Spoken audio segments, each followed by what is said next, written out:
গত মাসে বাংলাদেশে হাজার হাজার মানুষের বিকাশ থেকে টাকা চুরি হয়েছে এবং ভয়ের বিষয় হলো তারা কেউই বুঝতে পারেনি কখন টাকা গেছে। সকালে ঘুম থেকে উঠে দেখে বিকাশ ব্যালেন্স শূন্য, কিন্তু তারা কোনো টাকা পাঠায়নি, কোনো কেনাকাটা করেনি। তাহলে টাকা গেল কোথায়? আজকে আমি তোমাকে দেখাবো ঠিক কোন কোন উপায়ে প্রতারকরা বিকাশ থেকে টাকা চুরি করে এবং কিভাবে তুমি নিজেকে সম্পূর্ণ নিরাপদ রাখবে। এই ভিডিওর শেষ পর্যন্ত দেখো, কারণ শেষে যে ট্রিকটা বলবো সেটা 90% মানুষ জানে না এবং সেটাই সবচেয়ে বিপজ্জনক। আগে একটু বুঝি এই সমস্যা কতটা বড়। বাংলাদেশে বিকাশ ব্যবহারকারী এখন প্রায় 7 কোটি। এত বড় প্ল্যাটফর্ম মানে প্রতারকদের জন্য সবচেয়ে বড় টার্গেট। প্রতিদিন শত শত মানুষ বিকাশ প্রতারণার শিকার হচ্ছে। কেউ হারাচ্ছে 500 টাকা, কেউ হারাচ্ছে 50,000 টাকা। সবচেয়ে ভয়ের কথা হলো এই প্রতারকরা অনেক চালাক। তারা এমনভাবে কাজ করে যে তুমি বুঝতেই পারবে না কখন ফাঁদে পড়ে গেছো। তোমার মনে হবে সব ঠিকঠাক চলছে, কিন্তু ততক্ষণে টাকা চলে গেছে।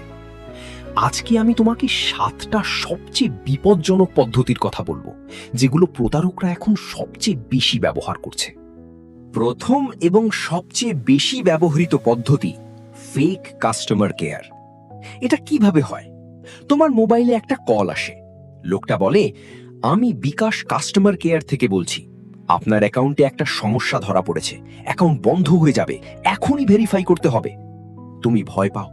তখন সে বলে, আপনার পিন নাম্বারটা বলুন বা আপনার ওটিপিটা আমাকে দিন। এই মুহূর্তে যদি তুমি পিন বা ওটিপি দিয়ে দাও, সব শেষ। সেকেন্ডের মধ্যে তোমার সব টাকা চলে যাবে। মনে রেখো, বিকাশ কখনো ফোন করে পিন বা ওটিপি চায় না, কখনোই না। যেই চাইবে সে প্রতারক, সাথে সাথে কল কেটে দাও। দ্বিতীয় পদ্ধতি লটারি বা পুরস্কারের ফাঁদ। তোমার কাছে এসএমএস আসে, অভিনন্দন, আপনি বিকাশের বিশেষ লটারিতে 50,000 টাকা জিতেছেন, টাকা পেতে এখনই এই নম্বরে যোগাযোগ করুন। বা ফেসবুকে দেখো, বিকাশ 10 বছর পূর্তিতে 1000 জনকে 5,000 টাকা দিচ্ছে, এখনই ক্লেম করুন। তুমি লিংকে ক্লিক করো, একটা পেজ আসে, দেখতে হুবহু বিকাশের মতো। সেখানে তোমার নম্বর আর পিন চায়, তুমি দিয়ে দাও, বাস, টাকা গেছে।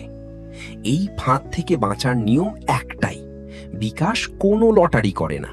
যদি কেউ বলে তুমি জিতেছ, সেটা 100% প্রতারণা। লিংকে ক্লিক করো না, নম্বরে কল করো না। তৃতীয় পদ্ধতি, এটা সবচেয়ে চালাক, ফেক বিকাশ অ্যাপ। প্রতারকরা হুবহু বিকাশের মতো দেখতে একটা নকল অ্যাপ তৈরি করে। গুগলে বা বিভিন্ন ওয়েবসাইটে বিকাশ অ্যাপ ডাউনলোড লিখে সার্চ করলে এই নকল অ্যাপের লিংক আসে। তুমি ডাউনলোড করো, দেখতে হুবহু আসল বিকাশের মতো। লগ ইন করতে গেলে পিন দাও, ব্যাস, সেই পিন চলে যায় প্রতারকের কাছে। কিভাবে বাঁচবে? শুধুমাত্র গুগল প্লে স্টোর বা অ্যাপেল অ্যাপ স্টোর থেকে বিকাশ অ্যাপ ডাউনলোড করবে। ডেভেলপারের নাম দেখবে, থাকবে বিকাশ লিমিটেড। অন্য কোনো সোর্স থেকে কখনো ডাউনলোড করবে না। এই পর্যন্ত দেখে যদি মনে হচ্ছে কাজে লাগছে, এখনই স্মার্ট টাকা টিপস সাবস্ক্রাইব করো। এরপর আরো ভয়ঙ্কর ফাঁদের কথা বলবো, মিস করো না। চতুর্থ পদ্ধতি, কিউআর কোড স্ক্যাম। এটা নতুন এবং অনেকেই জানে না।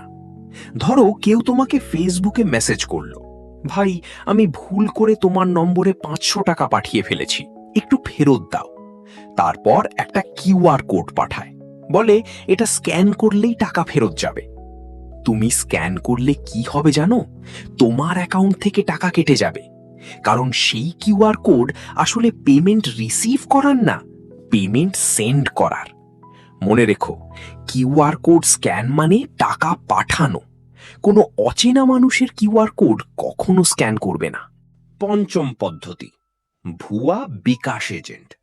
বাজারে বা রাস্তায় কেউ বলল, ভাই আমার কাছে ক্যাশ নেই, আপনি কি বিকাশে টাকা দিলে আমি ক্যাশ দেব? তুমি রাজি হলে।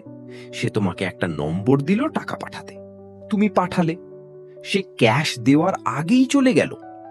আর একটা ভার্সন, কেউ বলল, আমার বিকাশে টাকা নেই, আপনার কাছ থেকে ক্যাশ নিয়ে আপনার বিকাশে পাঠিয়ে দেব। সে ক্যাশ নিল, কিন্তু বিকাশে পাঠালো না। সমাধান, অচেনা মানুষের সাথে কখনো এই ধরনের লেনদেন করবে না। টাকা পাঠানোর আগে নিশ্চিত হও। ষষ্ঠ পদ্ধতি, ফিশিং লিংক। এটা এখন সবচেয়ে বেশি বাড়ছে। ফেসবুক বা হোয়াটসঅ্যাপে একটা লিংক আসে, দেখতে মনে হয় বিকাশের অফিসিয়াল লিংক। হয়তো লেখা বিকাশ থেকে 500 টাকা ক্যাশব্যাক পান বা আপনার বিকাশ অ্যাকাউন্ট ভেরিফাই করুন। লিংকে ক্লিক করলে একটা ওয়েবসাইট খুলবে, হুবহু বিকাশের মতো। সেখানে নম্বর আর পিন দিতে বলবে, দিলেই শেষ। কিভাবে চিনবে ফেক লিংক? আসল বিকাশের ওয়েবসাইট হলো বিকাশ.com। অন্য যে কোনো লিংক, বিকাশ-bd.com, বিকাশ-offer.com, এগুলো সব ফেক। ইউআরএল ভালো করে দেখো। সপ্তম এবং সবচেয়ে নতুন পদ্ধতি, স্ক্রিন শেয়ার স্ক্যাম। এটাই 90% মানুষ জানে না। কেউ কল করে বলে, আপনার বিকাশে সমস্যা হয়েছে, ঠিক করতে আমাকে একটু সাহায্য করতে হবে, টিম ভিউয়ার বা এনিডেস্ক অ্যাপ ডাউনলোড করুন। অথবা বলে, আপনার ফোনের স্ক্রিন শেয়ার করুন আমার সাথে। তুমি করলে কি হয়? সে তোমার পুরো ফোন দেখতে পায়। তোমার বিকাশ অ্যাপ খোলো, সে পিন দেখে নেয়। তোমার ওটিপি আসে, সে পড়ে নেয়। তারপর তোমার চোখের সামনেই তোমার টাকা নিয়ে যায়। বিকাশ কখনো স্ক্রিন শেয়ার চাইবে না। যেই চাইবে সাথে সাথে কল কাটো, কোনো কথা না। এখন বলি কিভাবে সম্পূর্ণ নিরাপদ থাকবে। 1. পিন কখনো কাউকে বলবে না। বিকাশ, ব্যাংক, পুলিশ কেউ পিন চাইলেও দেবে না। 2. ওটিপি কাউকে দেবে না। ওটিপি মানে ওয়ান টাইম পাসওয়ার্ড। এটা শুধু তোমার জন্য। কাউকে দেওয়া মানে তোমার অ্যাকাউন্ট খুলে দেওয়া। 3. অজানা লিংকে ক্লিক করবে না, যত লোভনীয়ই হোক। 4. বিকাশ অ্যাপ শুধু প্লে স্টোর বা অ্যাপ স্টোর থেকে ডাউনলোড করবে। 5. সন্দেহ হলে সাথে সাথে বিকাশের অফিসিয়াল হেল্পলাইনে কল করো, 16247। আজকে শিখলাম 7টা বিপজ্জনক পদ্ধতি যেগুলো দিয়ে প্রতারকরা বিকাশ থেকে টাকা চুরি করে। এই ভিডিওটা তোমার পরিবার আর বন্ধুদের সাথে শেয়ার করো, কারণ তারাও এই বিপদে পড়তে পারে। এবং এখনই স্মার্ট টাকা টিপস চ্যানেলটা সাবস্ক্রাইব করো, বেল আইকন অন করো। প্রতি সপ্তাহে এরকম রিয়েল, সতর্কতামূলক এবং কাজের ফাইন্যান্স টিপস পাবে বাংলায়। পরের ভিডিওতে দেখাবো নগদ থেকে যেভাবে টাকা চুরি হয়, সেটাও অনেকে জানে না। দেখা হবে পরের ভিডিওতে। নিরাপদ থেকো।